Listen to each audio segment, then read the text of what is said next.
ملک دفاع ناقابل تسخیر بنانے کی جانب ایک اور سنگ میل، پاک فضائیہ کا مقامی طور پر تیار کردہ تیمور ویپن سسٹم کا کامیاب تجربہ۔ Taimur air launch cruise missile 600 kilometre تک زمینی اور بحری اہداف کو نشانہ بنا سکتا ہے۔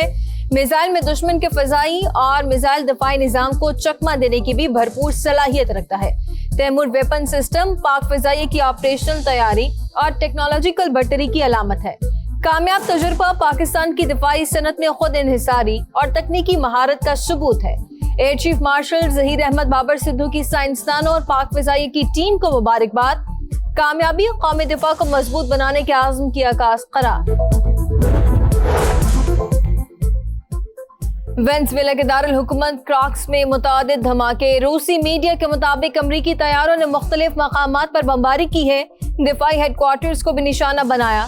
جزائر میں زمینی آپریشن بھی شروع، صدارتی محل کے قریب ٹینکوں کی نقل و حرکت، صدر نامعلوم مقام پر منتقل۔ فوجی بیس کے اندر آگ بھڑک اٹھی، دھماکوں کا سلسلہ جاری۔ فوجی بیس کے آس پاس کے علاقوں کی بجلی معطل۔ امریکی صدر ڈونلڈ ٹرمپ کئی ہفتوں سے وینزویلا کے خلاف کارروائی کا اشارہ دے رہے تھے۔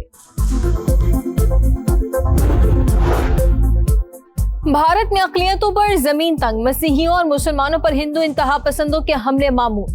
مودی کے دور میں سیکولرزم کا دکھاوا بھی ختم۔ امریکی اخبار وال اسٹریٹ جرنل نے ذمہ دار بی جے پی کو قرار دے دیا۔ رپورٹ کے مطابق سفاک حملوں میں سب سے زیادہ 14% مسلم آبادی نشانہ بنی، 9.3% مسیحی بھی نفرت اور غنڈہ گردی کا نشانہ۔ اتر پردیش میں کرسمس پر ہندوؤں نے گرجا گھروں میں حملے کیے۔ مدھیہ پردیش میں بھی بی جے پی کارکنوں نے گرجا گھر میں گھس کر عبادت میں خلل ڈالا۔ چھتیس گڑھ میں شاپنگ مال کے اندر سانتا کلوز کے مجسموں کو توڑا۔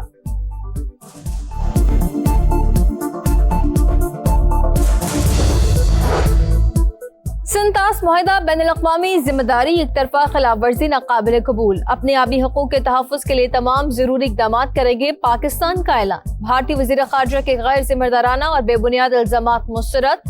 ترجمان دفتر خارجہ کا کہنا ہے کہ بھارت غیر ذمہ دارانہ الزامات سے اپنی ناکامیوں پر پردہ ڈالنا چاہتا ہے۔ خطے میں دہشت گردی اور عدم استحکام کے فروغ میں بھارت کا کردار واضح ہے۔ پراکسیز کے ذریعے تخریب کاری اور ماورائے عدالت قتل بھارت کا مستقل وتیرہ ہے۔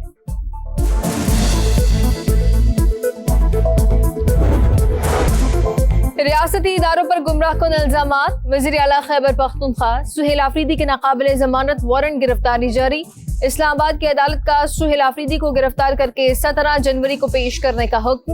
وزیر اعلیٰ کے پی کے خلاف پیکا کے تحت NCCIA نے مقدمہ درج کر رکھا ہے۔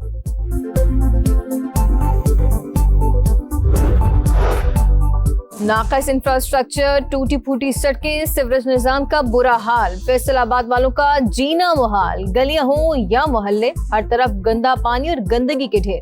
سیوریج پانی کی وجہ سے نمازیوں کو مساجد پہنچنے میں مشکلات، صحت کی سہولیات کا فقدان۔ الائڈ ہسپتال میں زندگی بچانے والی ادویات کی فراہمی 70% تک بند۔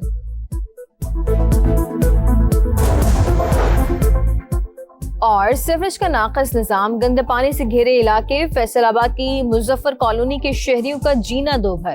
ہر طرف گندگی کے ڈھیر موجود، ضلع انتظامیہ کے صفائی کے دعوے صرف دعوے۔ گلیاں ہوں یا محلے، ہر طرف کچرا ہی کچرا۔ مکین پریشان، دہائیاں صرف دہائیاں بن کر رہ گئیں۔ سنوائی ہوئی نہ کوئی کارروائی۔ نائب وزیر اعظم اسحاق ڈار پاک چین وزراء خارجہ اسٹریٹجک ڈائیلاگ کے لیے بیجنگ روانہ۔ ڈائیلاگ میں دو طرفہ تعاون کے تمام پہلوؤں کا جائزہ لیا جائے گا۔ ترجمان دفتر خارجہ کے مطابق ڈائیلاگ میں شراکت داری کے نئے شعبوں کی نشاندہی کی جائے گی۔ اسحاق ڈار 2026 میں چین کا دورہ کرنے والے پہلے غیر ملکی مہمان۔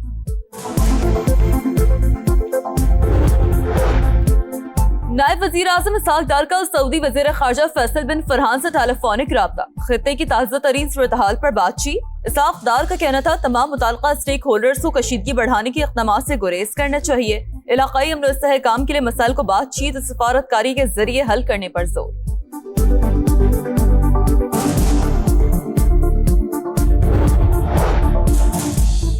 بھارت کے خلاف جنگ میں فتح کے بعد پاکستان کے وقار میں اضافہ۔ گزشتہ سال پاکستانی سفارتکاری انتہائی کامیاب رہی۔ 2026 مثبت نتائج کا سال ہے۔ امریکہ میں پاکستانی سفیر رضوان سعید شیخ کی پریس کانفرنس، کہا ہمیں اپنی کامیابیوں سے زیادہ فائدہ اٹھانا ہے۔